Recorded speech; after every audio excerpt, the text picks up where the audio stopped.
suis le pain vivant qui est descendu du ciel, dit le Seigneur. Si quelqu'un mange de ce pain, il vivra éternellement. Alléluia. Alléluia. Alléluia. Alléluia. Alléluia. Alléluia. Alléluia.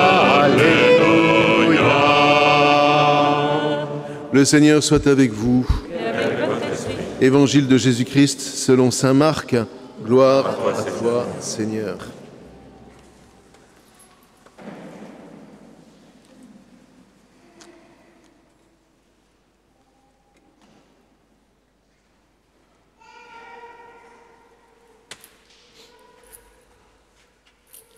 Le premier jour de la fête des pains sans levain où on immolait l'agneau pascal, les disciples de Jésus lui disent « Où veux-tu que nous allions faire les préparatifs pour que tu manges la Pâque ?» Il envoie 2 de ses disciples en leur disant « Allez à la ville, un homme portant une cruche d'eau viendra à votre rencontre. Suivez-le et là où il entrera, dites au propriétaire « Le maître te fait dire où est la salle où je pourrai manger la Pâque avec mes disciples. » Il vous indiquera à l'étage une grande pièce aménagée et prête pour un repas. Faites-y pour nous les préparatifs. Les disciples partirent, ils allèrent à la ville. Ils trouvèrent tout comme Jésus leur avait dit et ils préparèrent la Pâque. Pendant le repas, Jésus ayant pris du pain et prononcé la bénédiction, le rompit. Il le leur donna et il dit « Prenez, ceci est mon corps ». Puis, ayant pris une coupe et ayant rendu grâce, il la leur donna et ils en burent tous.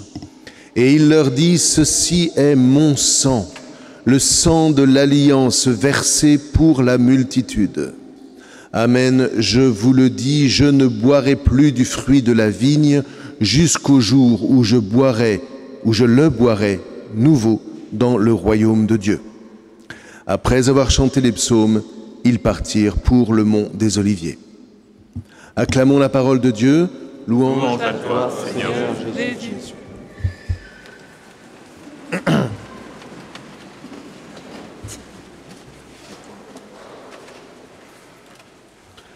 Alors, il y a plusieurs manières d'envisager le mystère de l'Eucharistie. Vous avez entendu dans la séquence qui était magnifiquement chantée la dimension très doctrinale, et il nous faut la recevoir. C'est vraiment la foi de l'Église. Je vous propose d'écouter plus spécifiquement comment l'Écriture elle-même nous conduit à l'Eucharistie. C'est un autre chemin, c'est une autre manière de voir. Les deux ne sont pas incompatibles et elles s'enrichissent au contraire l'une l'autre. Vous avez entendu Jésus demander à préparer. Alors la salle haute, il ne faut pas imaginer un hôtel pour aller au sommet du dernier étage. Il s'agit d'une maison palestinienne, vous entrez et toujours vous avez une salle haute, et dans cette salle haute, on y dort, on y mange, on y discute, etc., etc. C'est une grande salle qui demande tout simplement à être aménagée. Et en dessous, vous avez les animaux, vous avez ceux qui permettent à la maison de vivre, et puis au fond, vous avez les greniers dans lesquels on entrepose les grains de la récolte. Donc voilà, c'est une maison comme celle-ci où Jésus se rend pour célébrer la Pâque. Là, il n'y a pas tellement à se poser de questions. Est-ce que Jésus a célébré la Pâque? Est-ce qu'il ne l'a pas célébrée? Les évangiles nous disent qu'il a célébré la Pâque. Donc, maintenant, qu'est-ce qui se passait pendant qu'on célébrait la Pâque? Alors, nos frères juifs se réunissent tous pour célébrer ce repas, et à un moment, il y a un geste, il y a plusieurs gestes. Il y a d'abord des coupes qui sont réparties. On boit à des coupes, et ces coupes sont remplies de vin. Et ce vin fait faire mémoire du premier récit que vous avez entendu dans l'Exode. C'est-à-dire, le vin dans la Bible, c'est le sang du raisin. Voilà. Donc, si vous voulez, d'un point de vue végétal, il rappelle ce qui est l'âme même de la vie animale. Qu'est-ce que je veux dire par là? C'est que le mystère de la vie, nous ne savons pas d'où il vient, nous ne savons pas susciter la vie. Nous savons la transmettre, nous savons la bousiller aussi, très très bien, ça on n'est pas ses maîtres, on sait la guérir, on sait la soigner, mais la donner, on ne sait pas. La vie est un grand mystère, c'est quelque chose qui se transmet, qui ne se garde pas pour soi. Et Dieu veut que nous transmettions la vie. Et un des lieux où la Bible parle de la vie, c'est en parlant du sang. Et le Seigneur dit bien dans la Torah que le sang lui appartient. Tu ne verseras pas le sang, ça veut dire que tu ne feras pas la guerre. Ouais. Tu ne tueras pas comme aujourd'hui, on a des abattoirs, je sais pas quoi, et puis le sang, on le fait s'écouler dans des rigoles, et puis ça part à la poubelle. Ou au mieux, on en fait du boudin. Bon. Mais non, ça, vous voyez, et c'est tellement, nous avons tellement écarté la vision du sang en ce qui nous concerne dans notre époque, que quand vous demandez même d'abord il y en a qui s'évanouissent à la vue du sang, et puis d'autre part, quand on demande à un enfant de je sais pas quoi, moi, dessiner un poisson, il vous dessine un carré. Parce que tout ce qu'il a vu du poisson, c'est un poisson pané. Il n'a aucune idée du fait qu'il a fallu tuer ce poisson et le vider. Alors, vous voyez, ça, ce ne sont pas simplement des gestes techniques. Et la Bible nous dit bien, quand tu verses le sang, il y a deux manières de le verser. Soit tu es au temple, et à ce moment-là, on va l'associer au sacrifice. Soit tu es en dehors, mais ce sang-là, tu le rendras à la terre, de manière rituelle. Le rite est ici absolument indispensable pour que nous ne nous approprions pas la vie. Dans un monde où la vie est devenue un lieu de consommation, on s'approprie la vie et on en fait n'importe quoi.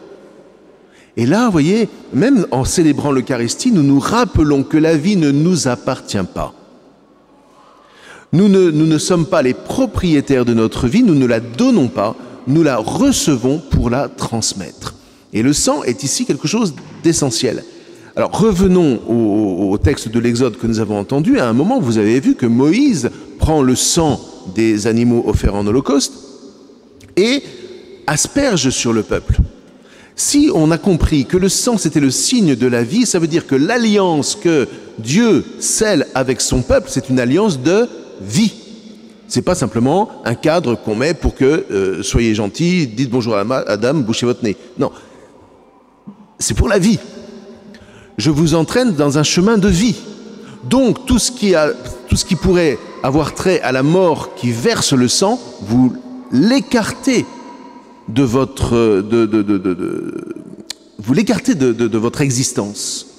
Et là, vous voyez, on commence à grandir, on commence à avancer dans un monde qui, encore une fois, est appelé à être libéré de la convoitise. Tu redonneras au Seigneur, voilà. Et tous les sacrifices, c'était quoi? C'était, je prends le meilleur de mon troupeau et je l'offre à Dieu. Comme pour dire, voilà, ce troupeau, je n'en suis pas propriétaire, je n'en suis que le gérant, et je redonne à Dieu, et je m'élève vers Dieu avec ce qui m'a été donné.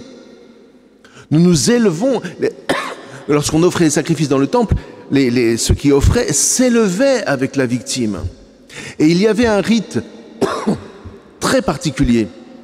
C'est que pendant ces sacrifices, il y avait toujours offert avec le sacrifice du pain et du vin. Toujours. On prenait la moitié du pain, on le fractionnait, une moitié était jetée dans le sacrifice et l'autre moitié était consommée. Et c'était une manière de dire, de vivre le fait que le pain que je consomme est aussi le pain qui s'élève avec la victime, qui est attaché à la victime. Donc en mangeant ce pain, je m'élève vers Dieu. Ça va jusque-là? Le pain m'attache à la victime qui s'offre. Donc c'est pas simplement moi qui offre des cadeaux à Dieu, c'est moi qui m'offre. Et le vin, on offrait aussi du vin donc, et ce vin était versé tout autour de l'autel, comme pour dire, voilà, le sang de cet animal, eh bien, je te l'offre, Seigneur, rituellement. Et il y avait une part donc offerte, on appelait ça des libations, Et l'autre part était consommée avec toujours le même esprit.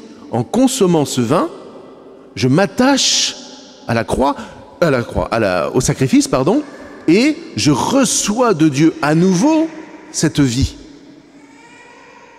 Est-ce que vous me suivez? Ça va à peu près? Maintenant, quand vous avez Jésus qui reprend tous ces signes, que fait-il? Eh bien, il va faire ce que tout juif vit dans la Pâque, sauf que, au lieu d'attacher ce repas pascal à l'agneau qui est offert dans le temple, il va l'attacher à lui, à son sacrifice, à lui. De telle sorte que, lorsque un acte qui est juste essentiel, qu'aujourd'hui on a complètement oublié, c'est le fait de rompre le pain. Rompre le pain. Quand je romps le pain, vous vous souvenez, on met la moitié on en met la moitié qu'on jette dans le feu du sacrifice et on mange l'autre moitié. Or, dans n'importe quel repas pascal, on rompt le pain en mémoire de l'agneau qui est offert au temple pendant ce temps. Est-ce que vous me voyez venir? Pourquoi chantons-nous Agnus Dei, qui tollis peccata mundi, miserere nobis, Agnus Dei, pendant précisément que le prêtre rompt le pain? Parce que ce pain, en étant rompu, est attaché à l'agneau pascal. De sorte que lorsque vous et moi, nous allons manger ce pain, nous sommes offerts nous nous sommes attachés au Christ et nous sommes offerts avec le Christ. Et lorsque nous buvons ce vin, Jésus dit bien, ce vin est mon sang. Ce qui veut dire que, vous voyez, le sang que notre péché va verser en transperçant le cœur de Jésus sur la croix, entre autres, en le mettant sur la croix, le pain et le vin aujourd'hui que nous recevons, c'est en lien avec la passion. Hein? Et je vous redis encore, attention à ces... C'est dangereux quand on dit Jésus est vraiment présent dans le pain et c'est Jésus. Bien sûr qu'il y a cette présence, mais ce n'est pas Jésus qui est rendu présent à nous. Vous voyez encore cette convoitise. C'est nous qui sommes rendus présents à lui en consommant et le pain et le vin. Celui qui est absent, c'est jamais Jésus, hein, c'est toujours vous et moi. Donc le but de l'Eucharistie, le rôle de l'Eucharistie, la mission de l'Eucharistie, c'est de m'attacher à Jésus, de telle sorte que je vais faire comme une espèce de voyage dans le temps spirituellement, puisque me voici attaché à la croix lorsque je communie. Vous voyez, vous allez venir communier tout à l'heure. Ayons conscience que cette communion nous attache au sacrifice du Christ. Nous sommes comme transportés le jour de la Passion, le vendredi saint. De telle sorte que si vous et moi, nous sommes attachés au Christ, en sa passion, nous serons attachés à lui dans sa résurrection. Et alors nous pouvons entrer dans l'action de grâce. Alors nous pouvons, vous voyez, prendre avec nous, mais tous ceux, nous formons une communauté, nous sommes tous ensemble attachés à Jésus. Et voilà le mystère de la vie, et voilà le mystère du salut. Ce sang que nous avons versé, Jésus, lui, le transforme en offrande. Et c'est comme ça que nous sommes rachetés. À nous ensuite, frères et sœurs, de faire en sorte que dans notre vie, tout ce qui est tendance de mort soit transformé en étant attaché au Christ en occasion de vie. Et lorsque nous adorons le Saint-Sacrement, moi je ne veux plus entendre jamais parler de « nous adorons Jésus ». Attendez, soyons précis. On adore Jésus, c'est bien clair. Mais lorsque le Saint-Sacrement est exposé, nous n'adorons pas Jésus, nous adorons Jésus dans le Saint-Sacrement. Nous adorons Jésus qui s'offre pour nous. Et non pas simplement Jésus, voilà. Et je rêve un jour que nous fassions une adoration eucharistique en exposant non seulement le pain, mais qu'à côté, il y ait la coupe. Et là, ça change énormément de choses. Vous voyez, ce n'est plus mon petit Jésus que j'adore, mais c'est je me remets devant le mystère de l'offrande de Jésus à son Père. Et je consens à m'y associer. Bien, voyez, dans chaque communion, c'est ça. Et voyez, ça transforme notre existence, parce que du coup, notre existence devient une véritable offrande. Nous exerçons notre sacerdoce, ce qui a été inscrit en nous dans le baptême. Le baptême nous a consacrés comme fils et filles de Dieu, mais tu n'es véritablement fils et fille de Dieu que si tu t'attaches dans l'Eucharistie au Christ en sa passion. Les deux vont ensemble, jamais l'un sans l'autre. Et ce que nous allons vivre maintenant, c'est ça. Nous avons été baptisés, nous accomplissons ce à quoi notre baptême nous appelle, à nous attacher au sacrifice du Christ qui se donne à nous à travers le pain et le vin, le pain qui est rompu pour nous attacher à l'agneau pascal, et ce sang que nous avons versé qui est transformé pour devenir une offrande au Père. Eh bien, que le Seigneur nous rende vivants plus que jamais et surtout rayonnants en nous attachant à Jésus par le pain et le vin. Amen.